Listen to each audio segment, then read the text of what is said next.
Сәлем қыздар, бүгін сіздерге осындай өте дәмді, нәзік болып шығатын пюренің жасалу рецептімен бөлісемін. Видеоны соңына дейін көріп, менімен бірге болыңыздар. Бізге алдымен керек заттар: картоп. Тазаланған картопымызды видеодағыдай бөліктерге бөліп аламыз.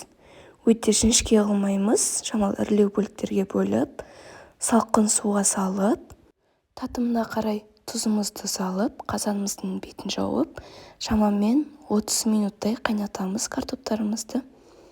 Міне менде 30 минут қайнап шықты.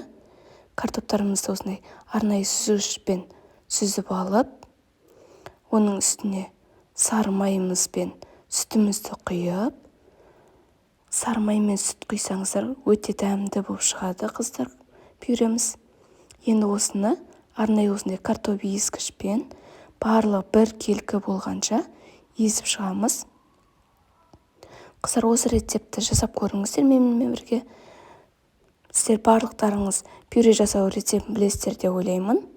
Тек мұнда сүт пен сары май біздің пюремізде өте дәмді болып шығарады. Қыздар, мен сіздерге мұнда котлеттің жасалу рецебін төменде ссылкаға қалдырамын. Сол жерден қарап, осы котлет жасап көрсеңіздер де болады.